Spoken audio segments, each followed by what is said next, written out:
जी नमस्कार, स्वागत है आपका मीना वाटिका ऑनलाइन क्लासेस में। आज के क्लास में करंट अफेयर्स के कुछ पॉइंट्स देखेंगे जो कि आपके परीक्षा के लिहाज से बहुत इंपॉर्टेंट होगा। तो चलिए समझते हैं। आज का जो पहला पॉइंट है वो है नाडा। ध्यान दीजिएगा, नाडा। नाडा के बारे में सभी लोग सुने होंगे। नाडा मतलब नेशनल एंटी डोपिंग एजेंसी। जी हाँ, नाडा। इसकी स्थापना कब हुई थी? 2005 में हुई थी। नाडा नेशनल एंटी डोपिंग एजेंसी का स्थापना हुआ था 2005 में। बात करते हैं कि नाडा का जो सुर्खियों में आने का वजह क्या है, क्यों ये आया। तो नाडा अभी हाल ही में नाडा ने एक ऐप लॉन्च की है। इसका एक पहला ऐप है और ये किरण रिजिजू के द्वारा जो है इस ऐप को लॉन्च किया गया है। और यह ऐप लॉन्च करने का मकसद है कि जो खिलाड़ी है, खिलाड़ियों को किस पर प्रतिबंध लगाया गया है, किस दवाओं पर क्या खाना है क्या नहीं खाना है, इनके बारे में विशेष जो है जानकारी देने के लिए नाडा के द्वारा एक ऐप लॉन्च किया जा रहा है। समझे? तो उसमें किरण रिजिजू के द्वारा जो है लॉन्च किया जा रहा है। तो याद रखना है कि हाल ही में नाडा के द्वारा एक ऐप लॉन्च किया गया है जिसमें कि किरण रिजिजू के द्वारा, जो खेल मंत्री हैं, उन्हीं के द्वारा ये लॉन्च किया गया है। नाडा का फुल फॉर्म होता है ना, नाडा का नेशनल एंटी डोपिंग एजेंसी, जिसकी स्थापना कब हुई थी? तो 2005 में हुई थी। इसका हेड क्वार्टर पड़ता है नई दिल्ली में। इसका हेड क्वार्टर पड़ता है न्यू दिल्ली में। कहां पड़ता है? इसका हेड क्वार्टर न्यू दिल्ली में पड़ता है। साथ ही साथ नाडा के सीईओ की यदि बात करें तो नवीन अग्रवाल इनके सीईओ हैं।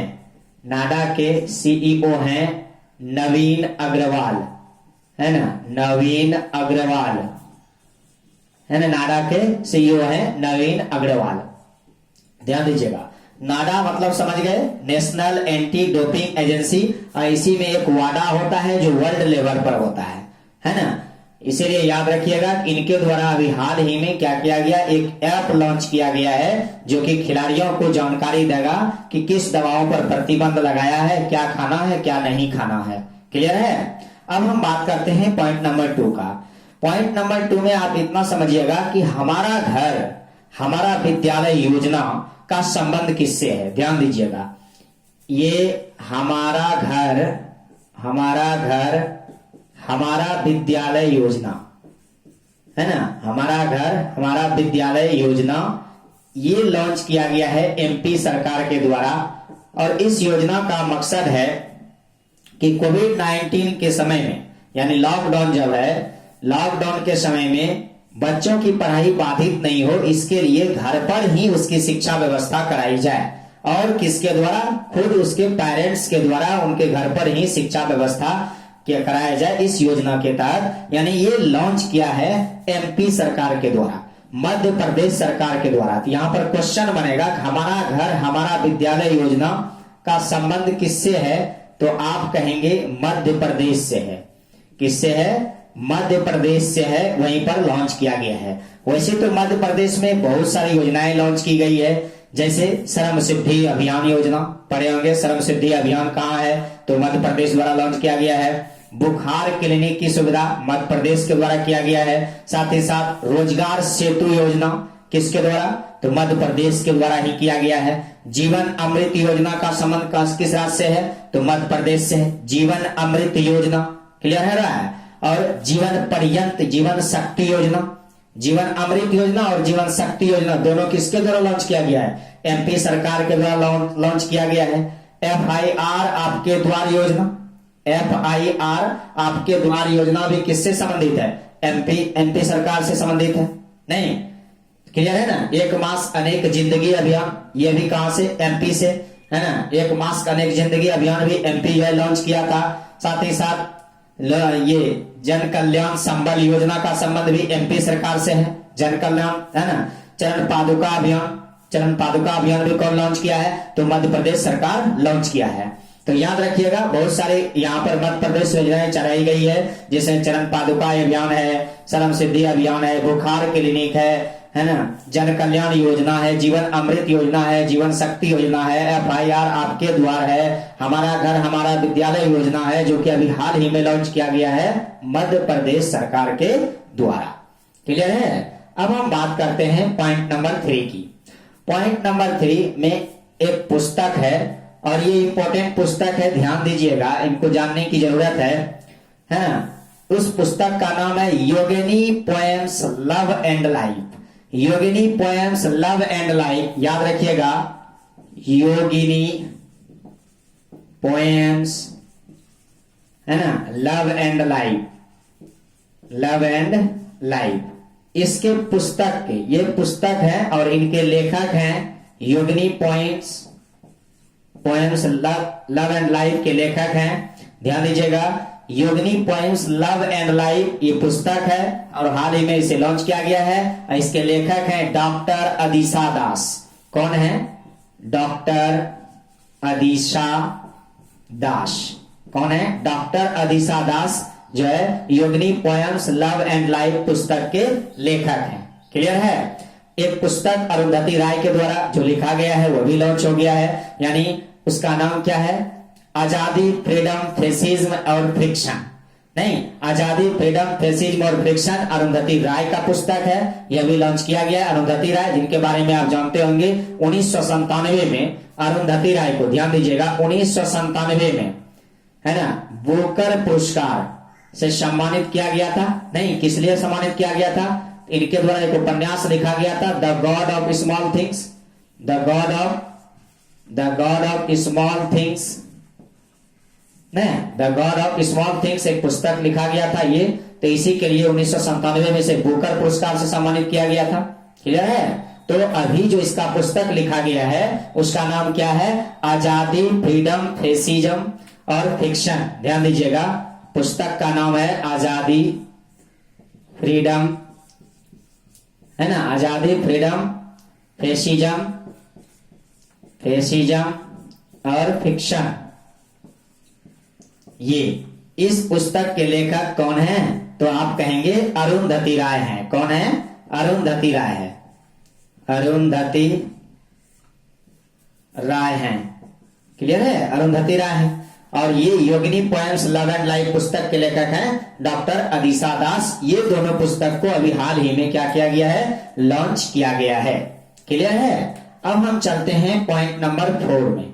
पॉइंट नंबर 4 देखिए क्या कहता है, इंजीनियरिंग दिवस, जिसे आप हिंदी में अभियंता दिवस कहते हैं। ध्यान दीजिएगा, क्वेश्चन यहां से बनता है अभियंता दिवस, अभियंता दिवस जिसे आप इंजीनियरिंग दिवस कहते हैं, प्रत्येक वर्ष, है ना, अभियंता दिवस 15 सितंबर को मनाया जाता है। ये बात आपको पता होगा, 15 सितंबर को मनाया जाता है और हाल ही में 15 सितंबर 2020 को अभियंता दिवस मनाया गया। क्लियर है? लेकिन ये किसके जयंती के उपलक्ष्य में मनाया जाता है? किस व्यक्ति का जयंती होता है? इस दिन किस व्यक्ति का जन्म हुआ है? तो याद रखिएगा, एम विश्वेश्वरैया का, है ना, एम विश्वेश्वरैया, है ना, एम विश्वेश्वरैया, है ना, एम विश्वेश्वरैया का जन्मदिन है। यानी एम विश्वेश्वरैया के जयंती के उपलक्ष्य में प्रत्येक वर्ष अभियंता दिवस यानी कि इंजीनियरिंग दिवस 15 सितंबर को मनाया जाता है। और एम विश्वेश्वरैया का ही एक पुस्तक है the planned economic for India, जो कि बहुत ही पुस्तक है। ये पुस्तक पूछा भी गया है, प्लान्ड, है ना, planned planned economy for India, है ना, प्लान्ड इकोनॉमी फॉर इंडिया, ये पुस्तक है, यानी भारत के लिए नियोजित अर्थव्यवस्था। इस पुस्तक के लेखक कौन हैं? तो एम विश्वेश्वरैया हैं। और एम विश्वेश्वरैया के जन्म दिवस, यानी एम विश्वेश्वरैया का यदि जन्म कहा जाए कब हुआ था? 15 सितंबर 1861 को हुआ था। कब हुआ था? 15 सितंबर 1861 को। और इसी के जन्मदिन पर क्या मनाया जाता है? अभियंता दिवस, यानी 15 सितंबर को प्रत्येक वर्ष मनाया जाता है। इन्होंने एक पुस्तक लिखी थी, planned economy for India, Hindi में कहेंगे भारत के लिए नियोजित अर्थव्यवस्था। पुस्तक के लेखक कौन है? तो कहिएगा एम विश्वेश्वरैया है। कौन है? एम विश्वेश्वरैया। क्लियर है? समझ रहे हैं अच्छी तरीका से? अब हम बात करते हैं पॉइंट नंबर 5 पर। ध्यान दीजिए, पॉइंट नंबर 5 क्या है? गौवध पर प्रतिबंध। ध्यान दीजिएगा, गौवध पर प्रतिबंध लगा दिया गया, प्रतिबंध, है ना। ध्यान दीजिएगा। तो गौवध पर प्रतिबंध लगाया गया अभी हाल ही में लगाया गया श्रीलंका के द्वारा। किस देश ने लगाया? श्रीलंका। और श्रीलंका क्या है? पड़ोसी देश है भारत का। गौवध पर प्रतिबंध किसने लगाया? श्रीलंका नहीं, भारत के पड़ोसी देश ने अभी हाल ही में, यानी श्रीलंका में अभी हाल ही में गौवध पर प्रतिबंध लगाने का निर्णय ले लिया गया है ना। श्रीलंका यदि बात करें तो भारत का पड़ोसी देश है। श्रीलंका क्या है? भारत का पड़ोसी देश है। और यदि पड़ोसी देश की बात करें, श्रीलंका क्या है? पड़ोसी देश है। किसका? भारत का पड़ोसी देश है नहीं, भारत का कुल पड़ोसी देश 9 है। 9 में से जो है श्रीलंका भी आता है। श्रीलंका पड़ोसी देश है जिसमें 7 स्थलीय सीमा से जुड़ा हुआ है और 2 जलीय सीमा से जुड़ा हुआ है। यहां से क्वेश्चन बन जाता है, भारत का पड़ोसी देश 7 स्थलीय सीमा से जुड़ा हुआ है और 2 जलीय सीमा से जुड़ा हुआ है। नहीं, 2 जो है किससे जुड़ा हुआ है? जलीय सीमा से। यानी कहा जाए तो ओवरऑल कितना है? 9 पड़ोसी देश है भारत के। तो पड़ोसी देशों में से ही एक पड़ोसी देश है श्रीलंका, जिनके द्वारा गौवध पर प्रतिबंध लगाने का निर्णय ले लिया गया है। श्रीलंका की यदि राजधानी की बात करें, श्रीलंका की राजधानी कोलंबो, मुद्रा का नाम है रुपया। क्लियर है? मुद्रा का नाम क्या है? रुपया है। समझ में आ रहा है ना। अब हम बात करते हैं कि भारत के पड़ोसी देश में, भारत के वो पड़ोसी देश में ही स्थल और सीमा दोनों से जुड़ने वाला कितने देश हैं? ये क्वेश्चन आ जाता है। स्थल और सीमा दोनों से जुड़ने वाले कौन कितने देश हैं? तो याद रखिएगा, स्थल और जलीय सीमा ये दोनों से कौन कौन जुड़े हुए हैं? तो ये कहिएगा किसके पड़ोसी देशों की संख्या 3 है। कितने हैं? 3 है, जिसमें बांग्लादेश है, म्यांमार है और पाकिस्तान है। बांग्लादेश है, म्यांमार है और पाकिस्तान है। यानी 3 टोटल पड़ोसी देश हैं जो जलीय सीमा से जुड़े हुए हैं। और ये सुर्खियों में आने का वजह क्या है कि भारत का एक पड़ोसी देश है जिन्होंने हाल ही में गौवध पर प्रतिबंध लगाने का घोषणा कर दिया है। क्लियर है? समझ आ रहा है अच्छी तरीका से। अब हम चलते हैं, है ना, पॉइंट नंबर 6 पर। नोबेल शांति पुरस्कार की घोषणा हो गया है। नोबेल शांति पुरस्कार 2021, जैसा कि आपको पता होगा कि नोबेल पुरस्कार सितंबर अक्टूबर में जो है घोषणा किया जाता है और प्रत्येक वर्ष दिसंबर में दिया जाता है। तो याद रखिएगा कि नोबेल शांति पुरस्कार 2021 यानी हाल ही में डोनाल्ड ट्रंप पता होगा, राजनेता हैं, इन्हें जो है नोबेल शांति पुरस्कार के लिए नामित किया गया है। क्या गया है? नामित किया गया है। अभी सिलेक्शन होना बाकी है, सब हो जाएगा अक्टूबर में, फिर उसका सिलेक्शन भी हो जाएगा। लेकिन अभी फिलहाल क्या है, नोबेल शांति पुरस्कार के लिए डोनाल्ड ट्रंप को नामित किया गया है। इसे नामित करने का वजह क्या है? तो अमेरिका और इजराइल, बात समझे ना, नामित करने का वजह है इजराइल और यूएई के बीच क्या किया था? शांति समझौता में जो है महत्वपूर्ण योगदान रहा था किसका? डोनाल्ड ट्रंप का। किसका रहा था? डोनाल्ड, ध्यान दीजिएगा, डोनाल्ड ट्रंप का, है ना। तो डोनाल्ड ट्रंप का योगदान रहा था, तो उसी के लिए इन्हें जो है नोबेल शांति पुरस्कार के लिए क्या किया गया है? नामित किया गया है। प्रक्रिया चल रही है, जैसे ही सब क्लियर होगा मैं आपको बता दूंगा। नोबेल पुरस्कार जो है बहुत VVI है, यहां से क्वेश्चन एग्जाम में बनता ही बनता है। शांति पुरस्कार की यदि बात करें तो नोबेल पुरस्कार तो आप लोगों को पता होगा कि विश्व का सर्वश्रेष्ठ पुरस्कार में से एक जाना जाता है नोबेल पुरस्कार को। नोबेल का यदि शांति पुरस्कार की यदि बात करें तो नॉर्वे की सांसद के द्वारा नोबेल शांति पुरस्कार दी जाती है। नॉर्वे की सांसद स्टोर्टिंग, याद होगा, नोबेल शांति पुरस्कार किसके द्वारा दी जाती है? नॉर्वे के सांसद स्टोर्टिंग के द्वारा, है ना। किसके द्वारा? स्टोर्टिंग के द्वारा दिया जाता है। नॉर्वे की सांसद स्टोर्टिंग के द्वारा नोबेल शांति पुरस्कार दिया जाता है। क्लियर? शांति के क्षेत्र में जो नोबेल पुरस्कार दिया जाता है तो नॉर्वे के सांसद स्टोर्टिंग के द्वारा दिया जाता है। क्लियर हुआ? शांति के क्षेत्र में यदि बात करें, पहली महिला है मदर टेरेसा, जिन्हें 1979 में शांति के क्षेत्र में नोबेल पुरस्कार मिला था। पहली महिला है कौन? मदर टेरेसा है। क्लियर है? कौन है? मदर टेरेसा है, जिन्हें शांति के क्षेत्र में क्या मिला था? नोबेल पुरस्कार मिला था। क्लियर है? नेक्स्ट पॉइंट की बात करते हैं। आप लोगों को पता होगा कि जापान के प्रधानमंत्री पहले थे शिंजो अबे, कौन थे? Shinzo Abe.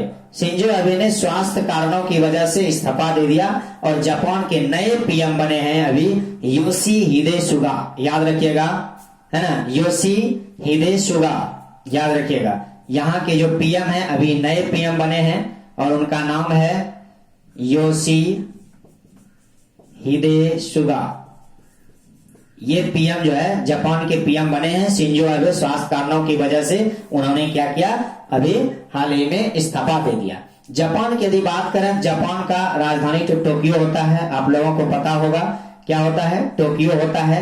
और इसकी करेंसी होती है येन, येन होती है, येन, इस तरह से। और इसका सिंबल होता है इस तरह से। नहीं, आप पढ़े होंगे पुस्तक, कभी कभी ये भी एग्जाम में पूछ लिया जाता है कि पाउंड स्टर्लिंग का सिंबल क्या है।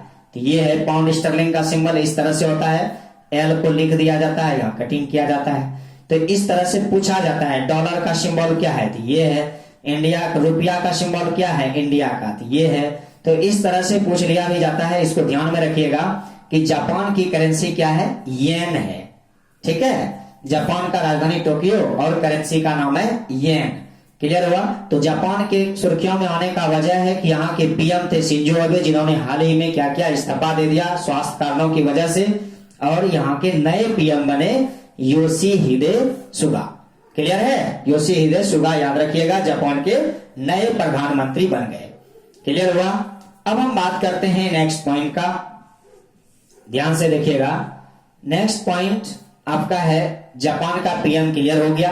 अभी हाल ही में ये कहा जाए ऑक्सफोर्ड विश्वविद्यालय और स्ट्राइजेनेका, ध्यान दीजिएगा, ऑक्सफोर्ड विश्वविद्यालय और स्ट्राइजेनेका द्वारा कोविड-19 वैक्सीन विकसित किया जा रहा है, जिसका नाम रखा गया है, क्या नाम रखा गया है? ध्यान दीजिएगा। तो ऑक्सफोर्ड विश्वविद्यालय और कौन? स्ट्राइजेनेका। देखिए, स्ट्राइजेनेका, ऑक्सफोर्ड विश्वविद्यालय और स्ट्राइजेनेका, इन दोनों के द्वारा क्या कर दिया गया है? स्ट्राइजेनेका और ऑक्सफोर्ड विश्वविद्यालय के द्वारा एक कोविड-19 वैक्सीन बनाया जा रहा है।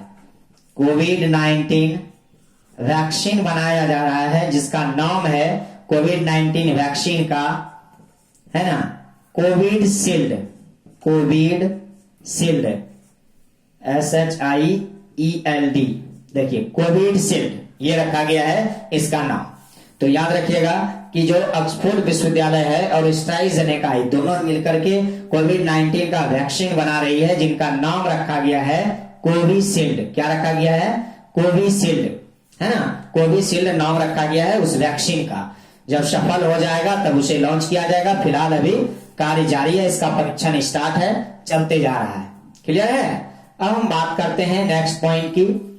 और नेक्स्ट सेकेंड लास्ट पॉइंट होगा 9 नंबर। ध्यान दीजिएगा, 9 नंबर जो पॉइंट्स है आपका, आपको 5G तकनीक का नाम सुने होंगे आप। कौन सा? 5G तकनीक। ध्यान दीजिएगा, 5G तकनीक का नाम सुने होंगे। 5G तकनीक क्या है?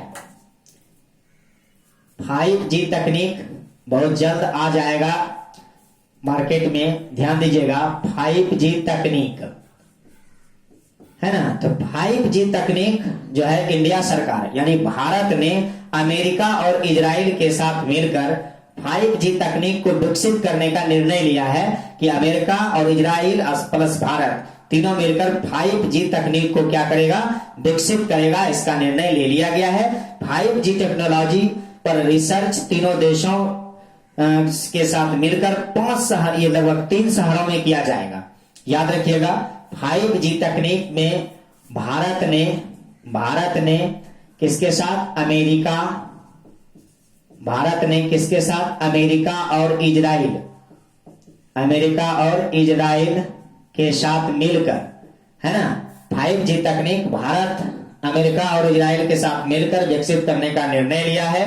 और ये 5G टेक्नोलॉजी जो है, इस पर रिसर्च तीनों मिलकर 3 शहरों में करेगा। जैसे भारत के एक शहर है बेंगलोर, है ना, बेंगलुरु। दूसरा शहर है science silicon valley, silicon valley, है ना, सिलिकॉन वैली, है ना, सिलिकॉन वैली हो गया। और एक शहर है आपका तेल अवीव, याद रखिएगा, एक शहर है तेल अवीव।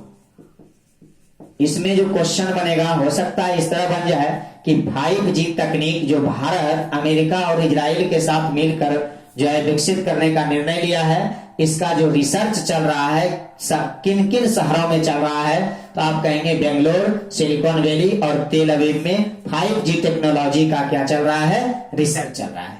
क्लियर हुआ? और किसके किसके साथ, तो भारत ने अमेरिका और इजराइल के साथ मिल करके इसे विकसित करने का निर्णय लिया है। क्लियर हुआ? अब हम बात करते हैं, अभी हाल ही में आज का लास्ट पॉइंट है 8.50%। अब ये पॉइंट कैसे इंपॉर्टेंट है ये ध्यान दीजिएगा। तो कर्मचारी भविष्य निधि संगठन ने, कर्मचारी भविष्य निधि संगठन ने 2019-20 के लिए, है ना, ध्यान दीजिएगा, है ना, 2019-20 के दौरान, 19-20 के दौरान क्या होगा, कर्मचारी भविष्य निधि संगठन ने 2019-20 के दौरान जो है 8.5% ब्याज देने का फैसला किया है। किसके द्वारा? कर्मचारी भविष्य निधि संगठन, ध्यान दीजिएगा, कर्मचारी भविष्य निधि, है ना, संगठन, कर्मचारी भविष्य निधि संगठन के द्वारा यह निर्णय लिया गया है कि 2019-20 के दौरान जो है कितना परसेंट ब्याज देगा, 8.5% जो है ब्याज देने की घोषणा की गई है। यह इतना ब्याज दिया जाएगा। क्लियर हुआ? तो आज का था ये पॉइंट्स जो कि आपके परीक्षा के लिहाज से था बहुत इंपॉर्टेंट। इसे आप समझेंगे तो समझ बढ़ेगी, तो आपका नंबर भी बढ़ेगा और आप अच्छे खासे मार्क्स ला पाएंगे।